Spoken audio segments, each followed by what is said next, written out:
आप देखिए डॉक्टर मनमोहन सिंह ने कितनी प्रेस कॉन्फ्रेंस की, अनगिनत प्रेस कॉन्फ्रेंस की। कल मेरे ऊपर मुकदमा भी हुआ है, एफआईआर भी आया है, एफआईआर की नोटिस अभी तक मेरे पास नहीं पहुंची है। रात में कई कॉल्स भी आया है, रात में धमकी भरे कॉल्स भी आया है कि तुमको घर से उठवा लिया जाएगा। एक ही नारा है, 8 साल उत्तर प्रदेश बेहाल।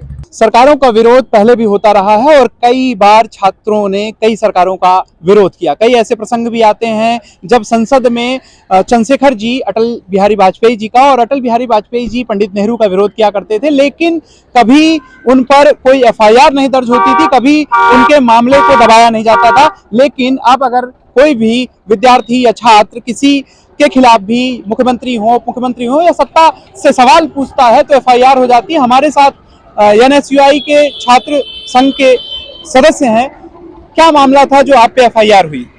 देखिए, सबसे मुख्य बात तो आप बता दें, इससे पहले भी आप रिपोर्टिंग किए थे तो उसका मामला उसी दिन से गंभीर रूप ले चुका है, क्योंकि जिस प्रकार से योगी आदित्यनाथ जी जब से उत्तर प्रदेश के मुख्यमंत्री बने हैं, इस पूरे उत्तर प्रदेश को बदहाल कर दिया है।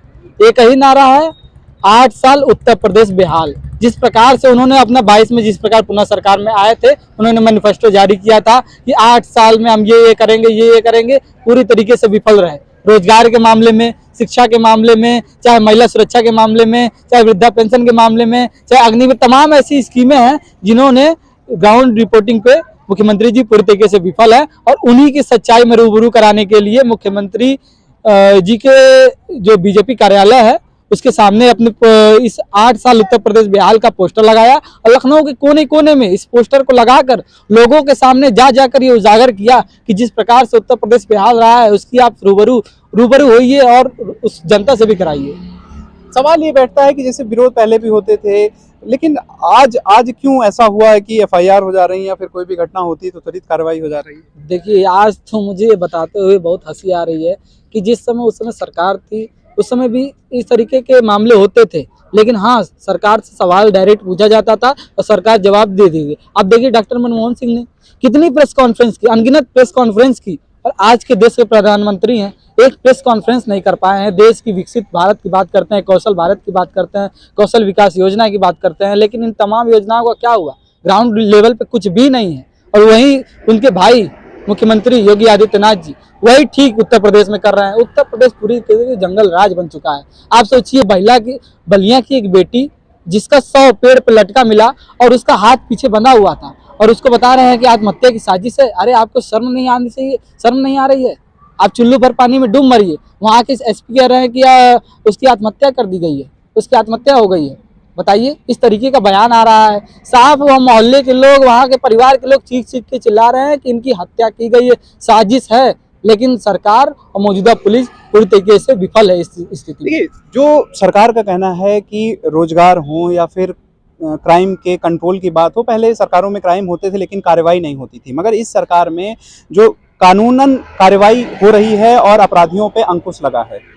देखिए, जिस प्रकार से रवैया जो मौजूदा स्थिति में सरकार अपना रही है, पुलिस भी अपने हाथ बंधे हुई है। सोचिए आप, इस तरीके का गुंडा राज बन चुका है पूरा उत्तर प्रदेश, और उत्तर प्रदेश ही नहीं पूरा देश भी। आज जिस तरीके से खुलेआम गुंडागर्दी होती है, रोड पे लोगों को सामने से गोली मार दिया जाता है। आप देखिए कितनी वीडियो वायरल होती हैं, घर के सामने गोली मार दी जाती है। किस तरीके का जंगल राज है। और ये ही घटना को उजागर करते हुए मैंने लखनऊ के हर कोने में इस पोस्टर को लगाया है। कल मेरे ऊपर मुकदमा भी हुआ है, एफआईआर भी आया है, एफआईआर की नोटिस अभी तक मेरे पास नहीं पहुंची है। रात में कई कॉल्स भी आया है, रात में धमकी भरे कॉल्स भी आया है कि तुमको घर से उठवा लिया जाएगा, यहाँ तक कि जान से मारने की धमकी भी दी गई है, लेकिन मैं इससे डरने वाला नहीं हूँ। अगला कदम क्या होगा? अगला कदम ये होगा कि संवैधानिक रूप में लोकतांत्रिक तरीके से मजबूती से हम जाएंगे। अगर जो हमारे सवाल मतलब पुलिस थाने जाएंगे, अपने सारे सवालों के जवाब देंगे संवैधानिक रूप में, क्योंकि हमारा देश लोकतंत्र संविधान से चलता है। जिस तरीके से इस रवैया को अपना रही है मौजूदा सरकार। महिला सुरक्षा की आपने बात करी, सरकार 2017 से पहले उनका दावा है कि महिला सुरक्षा पे काफी काम हुए हैं। पहले जहां महिलाएं घरों से निकलती नहीं थी, मामलों में जहां पे लगे कि भाई आलोचना करना गलत नहीं है, वहां पे एफआईआर जैसी कोई भी कानूनी कार्रवाई से बचना चाहिए। और ये इनका मानना है कि ये आगे अपना कानूनी कार्रवाई जो भी सरकार की तरफ से एफआईआर हुई उसका जवाब देंगे, और वो भी संवैधानिक तरीके से। वीडियो जर्नलिस्ट मिराज के साथ मैं